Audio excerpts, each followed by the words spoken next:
Shalom semuanya. Puji Tuhan, ini luar biasa, ini mestinya penuh nih ya. Oke, ya perkenalkan, nama saya Junaidi Solat. Jadi dulu saya sholat melulu. Saya jauh daripada Tuhan.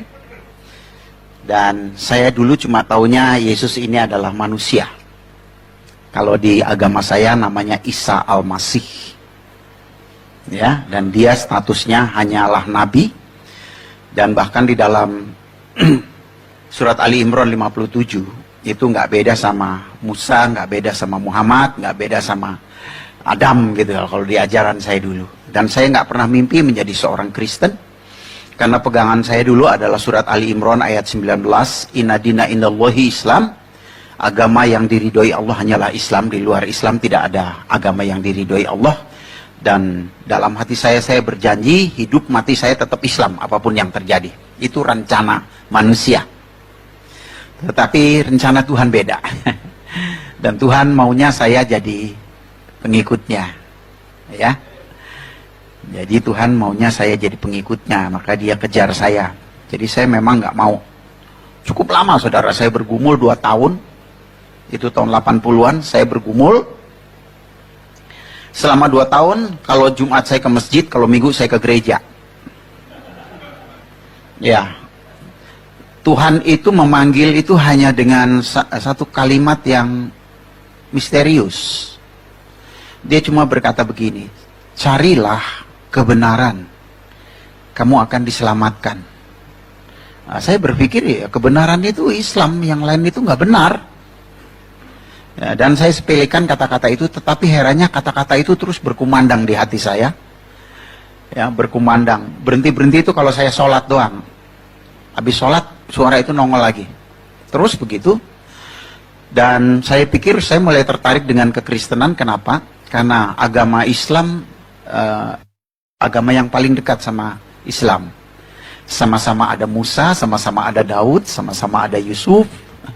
Sama-sama ada ya yang lain-lain lah sama gitu saudara. Jadi paling dekat, saya nggak mungkin mendekati Buddha atau Hindu, tapi yang paling dekat ini. Jadi saya mulai masuk gereja, tetapi kalau saya masuk gereja ya kalau pendetanya ngajak doa orang semua begini, saya cuma melotot aja liatin gini. Ya nyanyi juga saya nggak ngerti, dengar-dengar aja begitu. Jadi selama 2 tahun. Nah dari saya melakukan hal yang seperti itu, lama-lama mulai tersingkap. Mulai tersingkap, gitu ya. Saya mulai mikir, dan mulai bandingin, gitu.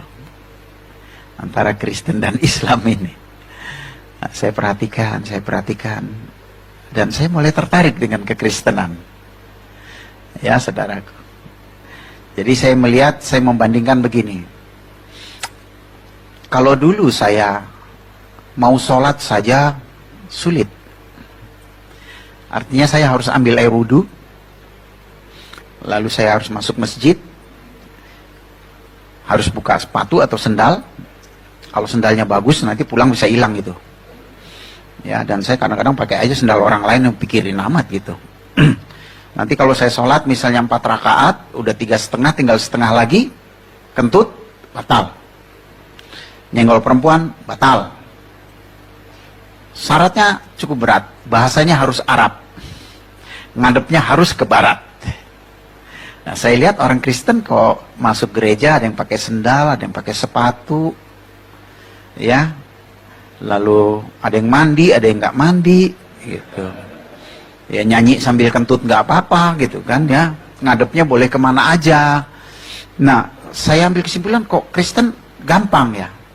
Lalu nggak tahu kenapa pikiran saya berpikir ya Allah itu kan maha pengasih dan penyayang. Ya, kalau saya kan dulu mau makan, mau berbuat sesuatu selalu membaca Bismillahirrahmanirrahim. Yang artinya kita mengakui bahwa Allah itu maha pengasih dan penyayang. Kalau Allah itu sifatnya pengasih dan penyayang pasti nggak nyusahin gitu. Dan saya lihat Allah yang nggak nyusahin itu di Kristen. Nah di situ saya mulai tertarik. Ya. Nah akhirnya saya mulai mengerti dua-duanya, apa itu Kristen, apa itu Islam. Tapi untuk mengambil keputusan nggak mudah. Kenapa? Ya saya pasti akan kehilangan keluarga. Saya pasti akan dimusuhin teman-teman. Masjid saya itu cuma, ya ini rumah saya depan sana, 3 rumah saja sudah masjid. Tempat saya suka beribadah. Ya, apa jadinya kalau mereka tahu saya jadi Kristen? Ya, belum lagi bapak ibu saya dan kakek saya itu namanya Kiai Haji Abdul Ghani, punya pesantren terbesar di Lampung. Jadi bisa bayangin situasi saya ya seperti itu. Dan saya takut sekali untuk menjadi Kristen meskipun saya sudah mulai mengerti dan ada keinginan. Lalu saya sempat juga berpikir, apa jadi orang Kristen diem-diem aja gitu ya. Kalau perlu nanti ngomong sama pendetanya, dibaptisnya di kamar mandi gitu. Terus jangan ada yang tahu gitu, satu orang pun gitu ya. Pokoknya hubungannya pribadilah sama Tuhan begitu. Itu saking takutnya gitu. Namun satu hal yang aneh itu adalah dalam satu momen saya harus menyelesaikan 3 lagu di daerah Roxy. Lalu di tengah jalan itu saya bawa mobil, saya ngomong aja begitu. Yesus, engkau itu Tuhan atau bukan gitu. Saya ini bingung. Mau jadi Kristen saya takut, mau jadi Islam kok kayaknya saya udah nggak kepengen gitu. Ini gimana saya gitu. Nah disitulah urapan Tuhan itu turun. Saya dijamah dan menangis sejadi-jadinya. Kalau ditanya nangis kenapa, saya juga nggak tahu. Ya, tetapi saya merasakan ada pelukan yang penuh kasih gitu. Yang berkata di hati saya, ya seperti Allah itu seperti dia, Tuhan itu seperti menemukan anak yang hilang gitu. Nah, lalu saya dijamah dan di situ saya mendengar dia berkata, akulah Yesus Tuhan dan Juru Selamat dunia, kalau kamu tidak percaya kamu mati, katanya gitu. Jadi karena saya takut mati, ya saya terima. Karena saya pikir kalau saya tolak, nyawa saya dibetot gitu. Jadi saya terima, ya Yesus tolong saya percaya gitu. Nah, habis saya ngomong begitu tuh seperti ada beban yang lepas gitu. Ya rasanya lega banget. Dan yang paling ajaib adalah sejak saat itu saya nggak takut kehilangan apapun. Nggak takut kehilangan orang tua, nggak takut kehilangan teman-teman, nggak takut bersaksi, sampai juga nggak takut mati. Makanya saya jadi Kristen tuh nekat banget memang benar. Ya, saya nginjil di mikrolet, saya ketemu haji gitu, rasanya pengen ngomong terus gitu, mau siapa aja. Nah, tetapi memang saya percaya kalau bapak saya, keluarga saya tahu saya jadi Kristen, pasti saya dihakimi, nggak mungkin nggak. Nah, di situ saya persiapkan diri saya, lalu saya kembali lagi belajar Al-Quran, hadis, saya pelajari, lalu puji Tuhan. Tuhan itu memberi waktu yang sangat baik. Ya, salah satu guru saya adalah yang saya sangat cintai itu Hamran Amri. Jadi kebetulan waktu itu rumahnya dekat rumah saya. Ya udah di situ kalau ada apa-apa tanya ya akhirnya saya jadi pinter. Ya. Dan betul saja satu kali orang keluarga saya dengar saya jadi Kristen, lalu saya dipanggil dan saya dihakimi. Saya disidang gitu. Jadi ditanya, kenapa kamu jadi Kristen? Kamu itu bikin malu orang tua. Bapakmu ini dari kecil sampai tua segini, nggak ada satupun keluarga yang Kristen. Kecuali kamu. Kamu itu udah gendeng, gila, apa-apa gitu. Ya saya jawab, saya jadi Kristen karena Muhammad yang nyuruh gitu. Ya karena saya udah belajar, saya tahu. Jawabnya, mesti begitu, baru nanti dia kan pasti cari tahu. Ya, saya bilang, kalau saya bilang saya jadi Kristen karena Yesus, bingung nanti dia, itu kan pengalaman pribadi. Tapi kalau karena Muhammad yang nyuruh, nah dia penasaran, ya suruh buktiin gitu. Kalau saya buktiin, saya bilang kita ini kalau sholat selalu baca ayat Al-Fatihah. Kalau 4 rakaat berarti 4 kali, kalau 2 rakaat ya 2 kali, kalau 3 rakaat ya 3 kali baca Al-Fatihah. Di baris keempat dan kelima dikatakan begini, iya kana budua iya kana stain, ihdina sirotol mustaqim. Kepadamu kami menyembah, kepadamu kami meminta pertolongan. Tunjukkanlah kami jalan yang lurus. Jadi minta petunjuk jalan yang lurus. Saya bilang saya dari kecil sampai seumur ini, kalau sholat selalu minta petunjuk jalan yang lurus. Padahal jalan yang lurus itu ada di dalam Al-Quran gitu. Di ayat mana katanya gitu. Saudara lihat loh, kiai aja nggak ngerti saudara. Ya, saya bilang di surat Az-Zukhruf ayat 61. Kayak apa bunyinya? Wa innahu la ilmu lisa'ati fala tamtaruna biha wattabi'uni hatsa siratal mustaqim.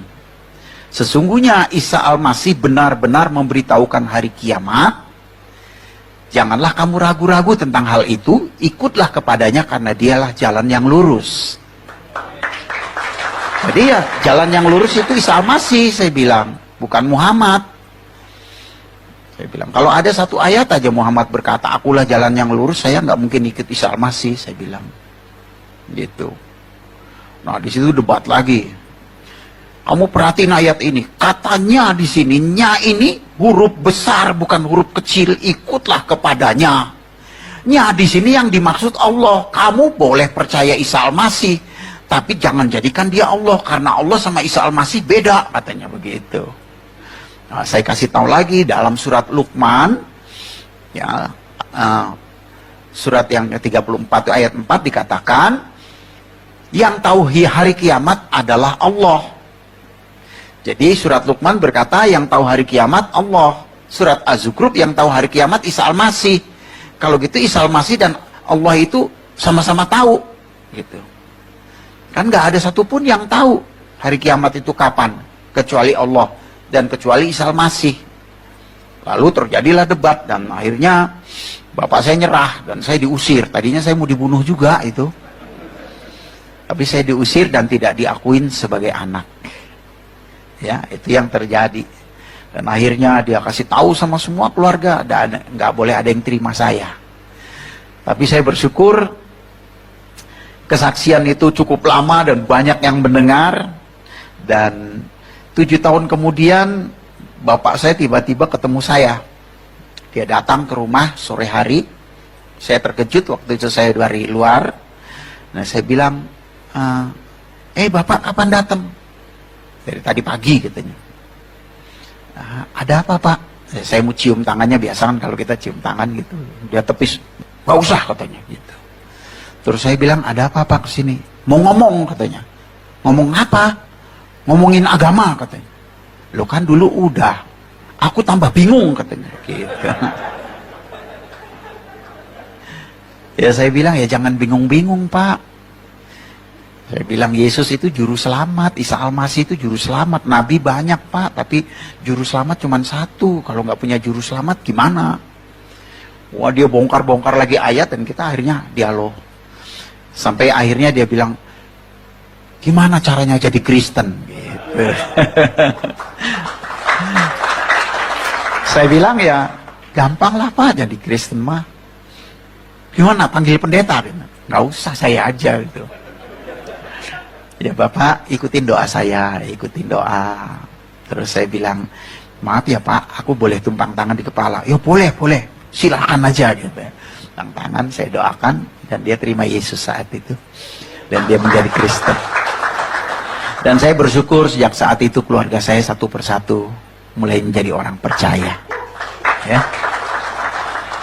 Dan saya bersyukur juga teman-teman saya banyak yang jadi orang percaya. Nah, kita hari ini kita akan membahas satu tema, Yesus itu Tuhan atau manusia. Ya. Nah di dalam Amsal 19 ayat 2 dikatakan begini, tanpa pengetahuan kerajinan tidak baik. Orang yang tergesa-gesa bisa salah langkah. Ya, jadi sebagai orang Kristen harus punya pengetahuan. Ya, pengetahuan itu penting, merupakan dasar. Ya, nggak cukup hanya diurapi lalu ya terima Yesus percaya, harus punya pengetahuan. Karena pengalaman saya ketika saya menjadi orang Kristen, saya sangat sayang banget sama orang Islam. Jadi hati saya itu tertuju sama orang Islam terus gitu. Dan saya punya cita-cita pengen punya satu gereja yang semua jemaatnya dari Islam. Itu cita-cita saya dulu. Terus saya doakan itu. Dan saya bersyukur sekarang fokus dipercayakan kepada saya. Fokus itu adalah forum komunikasi umat silaturahmi.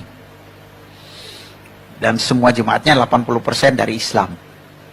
Saya kumpulin dari 8, 15, 30, sekarang hampir 700. Ya, dan saya hidup dengan iman. Manajemennya, manajemen 5 roti 2 ikan. Udah nggak pakai ini deh, kalau pakai ini mah aduh bangkrut. Ya, udah jalanin aja gitu. Pokoknya kalau perlu kita diminta berkorban, ya korban gitu, habis-habisan. Tapi herannya, saya nggak miskin-miskin tuh, aneh itu juga. Dan uang kasnya nggak kekuras-kuras, segitu-gitu terus, naik, turun dikit, naik lagi gitu. Unik gitu. Ya, saya melihat Tuhan ini luar biasa gitu, ya, dahsyat. Nah, saya ambilkan dari Yohanes 17 ayat 3. Demikian firman Tuhan. Inilah hidup yang kekal itu, yaitu bahwa mereka mengenal Engkau satu-satunya Allah yang benar, dan mengenal Yesus Kristus yang telah Engkau utus. Ayat ini sering kali dipakai oleh saksi Yehova. Karena orang saksi Yehova itu percaya kepada Allah, tapi Yesus hanya utusan. Nggak disembah sebagai Tuhan. Mirip kayak Islam, dan Islam itu sangat dipengaruhi dengan saksi Yehova. Karena pada waktu Muhammad itu menikah dengan Siti Khadijah, istri yang pertama itu agamanya Kristen. Tapi saya curiga, Siti Khadijah ini Kristen saksi Yehova kayaknya.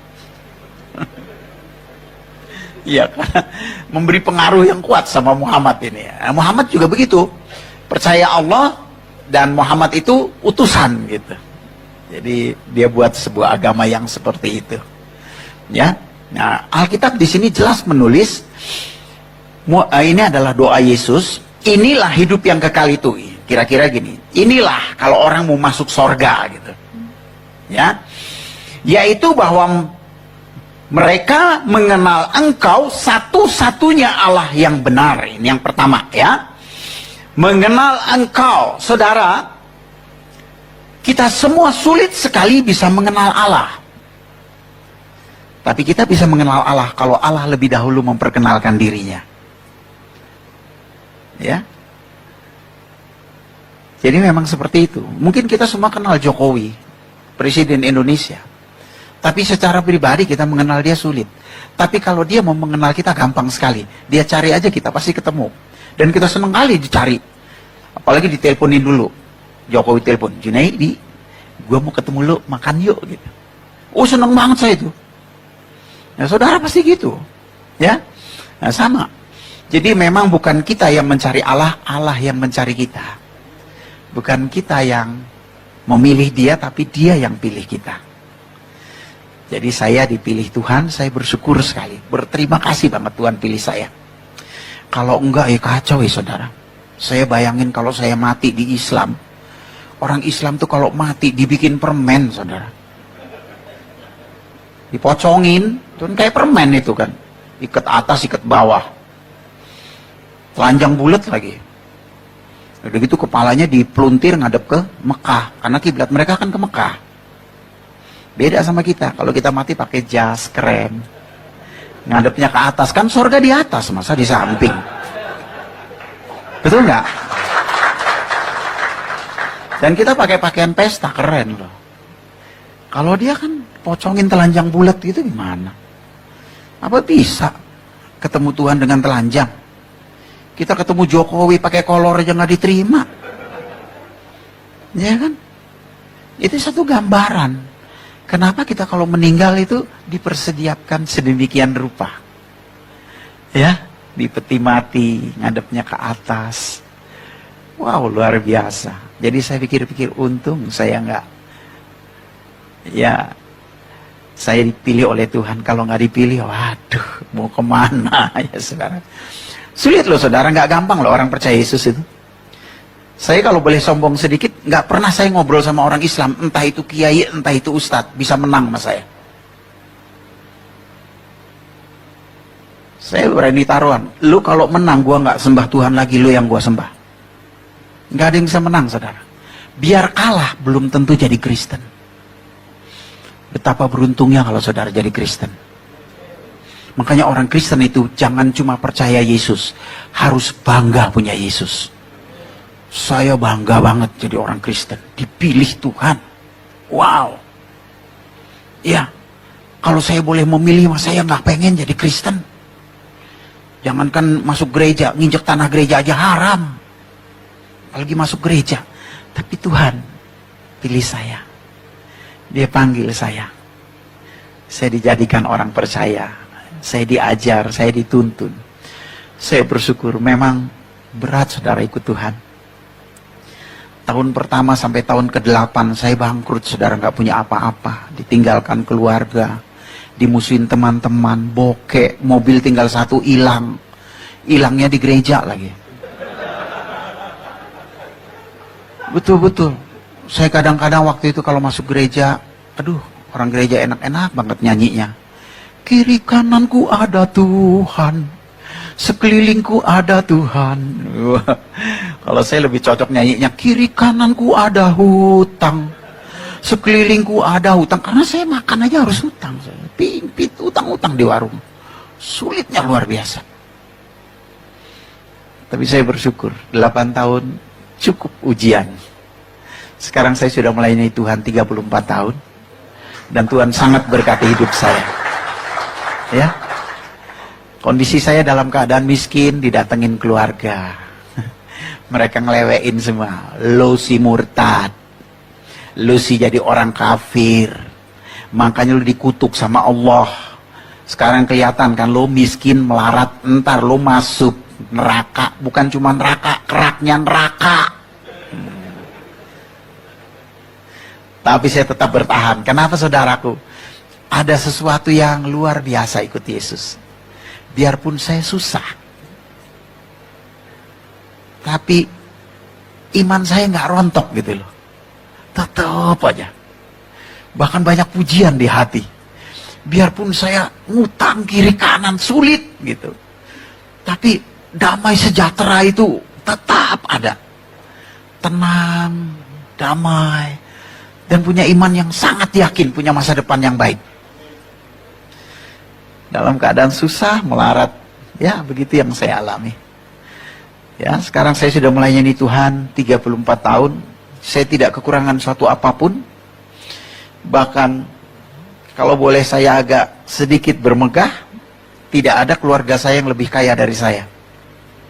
Dalam materi, dalam banyak hal. Luar biasa ya. Karena bagi Tuhan itu nggak ada yang mustahil. Asal kita setia saja, sungguh-sungguh pasti Tuhan buka jalan. Ya, banyak hal yang kita tidak mengerti dan Tuhan berikan itu. Nah, jadi kita harus mengenal Allah. Kekristenan bukan agama. Yesus datang ke dunia nggak buat agama. Yesus datang ke dunia, kedua mencari orang berdosa, dan ketika orang itu menerima dia, orang itu menjadi bait Allah. Bait Roh Kudus. Jangan terjebak dalam keagamaan. Ya saudaraku, Yesus tidak pernah buat agama. Maka itu kalau kita nginjil, orang Islam suka bilang apa? Kristenisasi. Padahal bukan kristenisasi, selamatisasi. Karena kita tidak mengharapkan orang pindah agama kok. Ya. Seorang menjadi bait Allah, menjadi rumah Allah. Dan kalau dia menjadi bait Allah, Roh Kudus berkarya dalam hidupnya, dia pasti berubah. Dan kalau Tuhan merubah kita, bukan cuma kita yang heran, orang lain juga heran. Makanya saya kalau ketemu Rano Karno, Herman Felani, teman-teman dulu, waktu saya main film, mereka suka tanya, Jun, gue heran, lo kok bisa jadi pendeta tuh gimana ceritanya? Saya jawab, jangankan lo heran, gue aja heran. Kenapa? Ada sesuatu yang heran. Hati kita nggak melekat sama dunia. Dunia buat kita cuma sarana hidup. Ya, saudara punya mobil Jaguar keren juga, nanti kalau mati yang gotong L300 kok. Ya, jadi ya seperti itu. Saya punya rumah, kamarnya 5, saya nggak pernah pindah-pindah, di situ-situ aja. Iya kan? Apa ada saking kayanya kita makan apa ya? Beli arwana goreng yuk, kita beli ikan arwana yang harga 50 juta kita goreng. Enggak juga kan? Ya kan? Sederhana sekali sebetulnya hidup itu. Tapi alangkah indahnya selama kita hidup, kita bisa jadi berkat. Dan itu hanya dimungkinkan kalau ada roh Allah di dalam kita. Ya, kita menjadi baitnya. Nah, setelah Allah memperkenalkan dirinya kepada kita, seharusnya kita mengenal dia. Balik. Itu namanya akrab. Ya, kalau kita nggak akrab susah, saudara. Harus bergaul karib ya sama Tuhan, ini penting. Ya, saya mau tanya dulu sama saudara. Allah kita sama Allahnya orang Islam sama nggak sih? Allahnya orang Kristen sama Allahnya orang Islam sama nggak?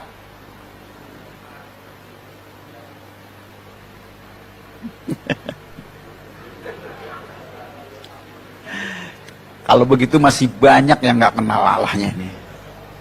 Saya kalau di gereja Pak Niko aja yang sekali hadir saya khotbah 2000 orang, saya tanya dengan pertanyaan yang sama, kayak saudara juga jawabnya. Ada yang bilang sama, ada yang bilang enggak, yang paling banyak melotot. Itu paling banyak itu. Kira-kira nggak tahu itu jawabnya apa. Nah, kita harus kenali Allah kita. Ya, saudaraku. Sekarang saya tanya dulu, Allahnya orang Kristen itu apa? Hah? Saya kalau khotbah mengajar, saudara. Supaya orang Kristen kuat, mantap, bangga sama Yesus. Allahnya orang Kristen itu apa? Saudara percaya nggak Alkitab firman Allah? Amin? Apa buktinya Alkitab firman Allah? Apa buktinya? Karena Alkitab itu terdiri dari 6.000 nubuatan. Nubuatan itu artinya perkataan Allah yang iya dan amin. Semua pasti digenapi, nggak mungkin nggak. Karena Allah kalau bicara, itulah yang terjadi. Dia berbicara, kamu akan dibenci banyak orang karena namaku tanpa alasan. Musuh seseorang adalah orang seisi rumahnya. Itu terjadi dalam hidup saya. Karena Allah sudah ngomong begitu duluan. Itu risiko. Ya, saudaraku. Jadi yang benar itu adalah firman Allah. Otak kita ini udah banyak yang nggak bener.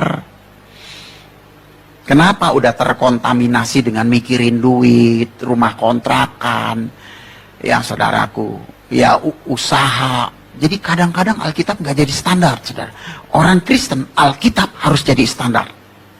Karena yang benar itu adalah firman Allah. Yesus sendiri berkata, Bapa, firman-Mu adalah kebenaran. Jadi yang benar itu firman Allah. Kita ini udah banyak yang nggak benar, saudara.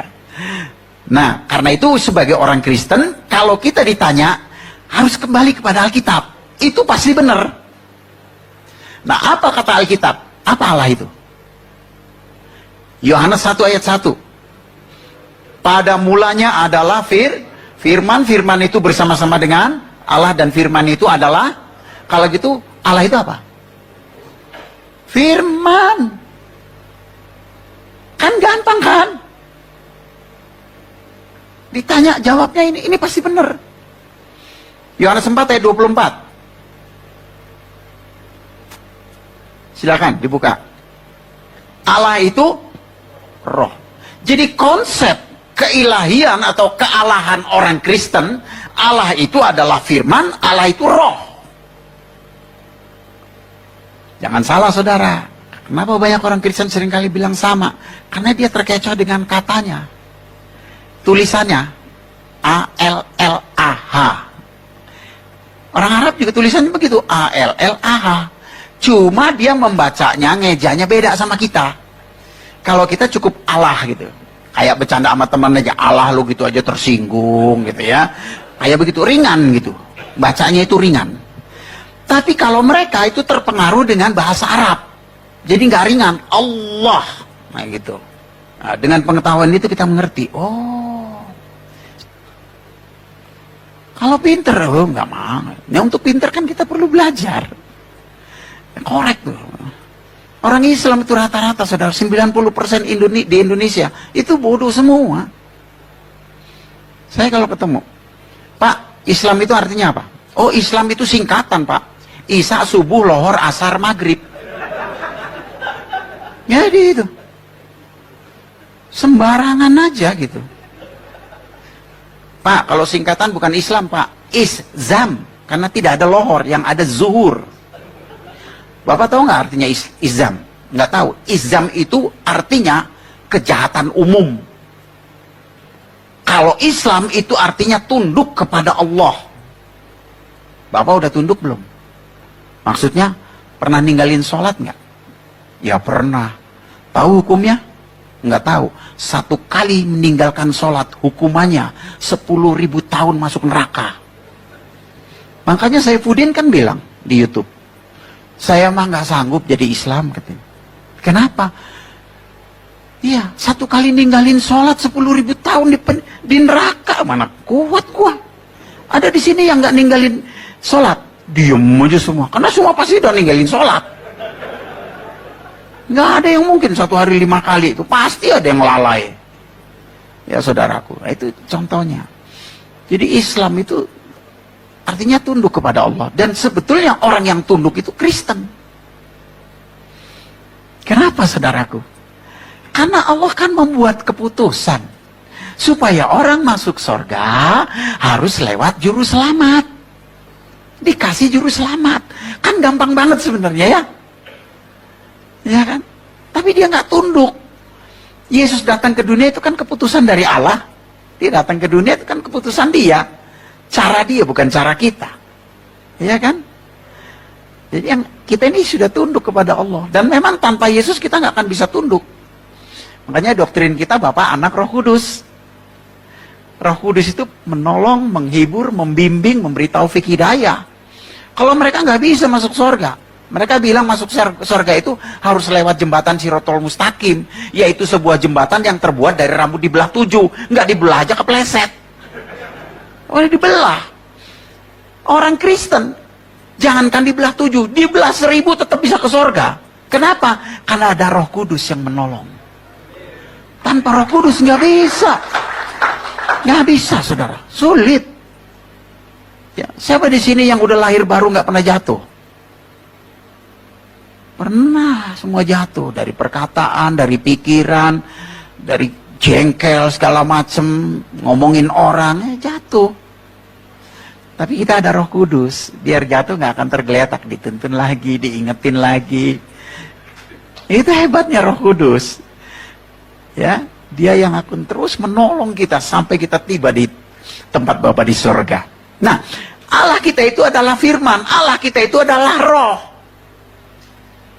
Ya saudaraku, ini kita mesti ngerti. Kenali dia secara baik dan benar. Dan Allah kita itu sangat berotoritas untuk memilih. Dari mulanya ketika dia ingin menyatakan kasihnya, dia pilih sebuah bangsa namanya Israel. Betul nggak? Saudara percaya umat Israel pilihan Allah? Apa buktinya? Apa buktinya? Hah? Pertama, dalam Mazmur 147 ayat 19 dan 20. Di sana dikatakan Allah tidak pernah berbicara kepada bangsa lain. Hanya kepada Yakub, kepada Israel. Dan menyatakan hukumnya hanya kepada Israel. Artinya apa saudara? Tidak ada nabi yang berasal dari luar Israel. Itu buktinya. Jadi kalau ada orang ngaku nabi bukan orang Israel, itu pasti palsu. Saya nggak nyindir, cuma nyinggung aja. Ya, kriteria nabi yang pertama bernubuat dan dinubuatkan. Muhammad apa yang dinubatin? Nggak ada, dia nggak pernah bernubuat, apalagi dinubuatkan. Yang kedua apa? Mujizat. Itu kriteria nabi. Muhammad apa mujizatnya? Kalau Yesus, oh banyak tertulis dalam Al-Quran. Ya, Surat Al-Maidah 110, surat Ali Imran 49, mati bangkit, buta melek, lumpuh jalan, kusta tahir, tertulis. Kalau Muhammad satu ayat aja nggak ada. Makanya saya kalau ngomong sama Ustadz, Pak Ustadz, saya siap masuk Islam asal tunjukin satu ayat aja Muhammad bikin mujizat. Nggak usah bangkitin orang mati, bangkitin ayam mati aja, tunjukin ke saya, gua masuk Islam lagi gitu. Nah itu pentingnya pengetahuan, saudaraku. Ya, makanya orang Kristen tuh jangan cuma taunya ya haleluya sama puji Tuhan.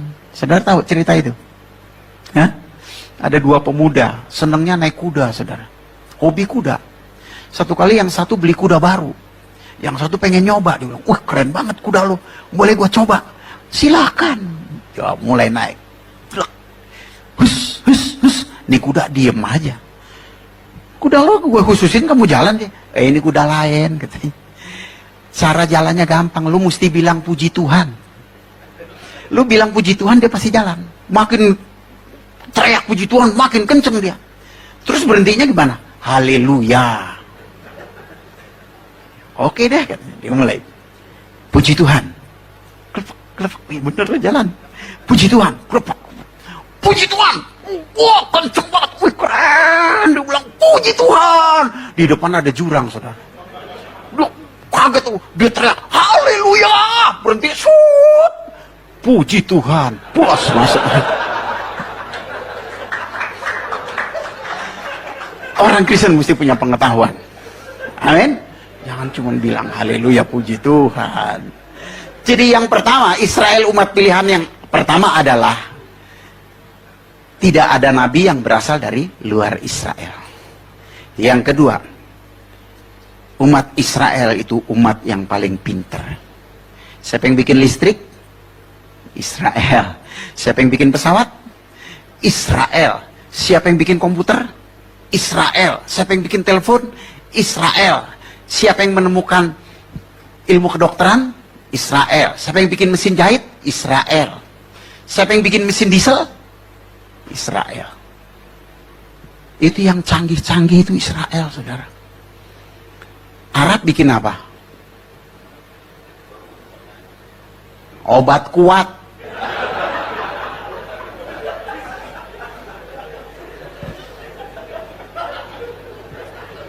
Kawin mulu kerjanya. Nah, saudaraku yang dikasih Tuhan, jadi kita harus mengenali Allah kita. Amin.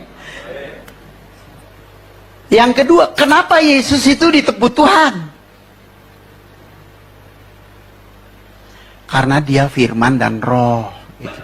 Jadi kalau saudara, apa buktinya Yesus Tuhan? Yesus itu Tuhan. Oh, orang mati bangkit, buta melek, lumpuh jalan. Enggak, itu cuma kenabian, itu utusan.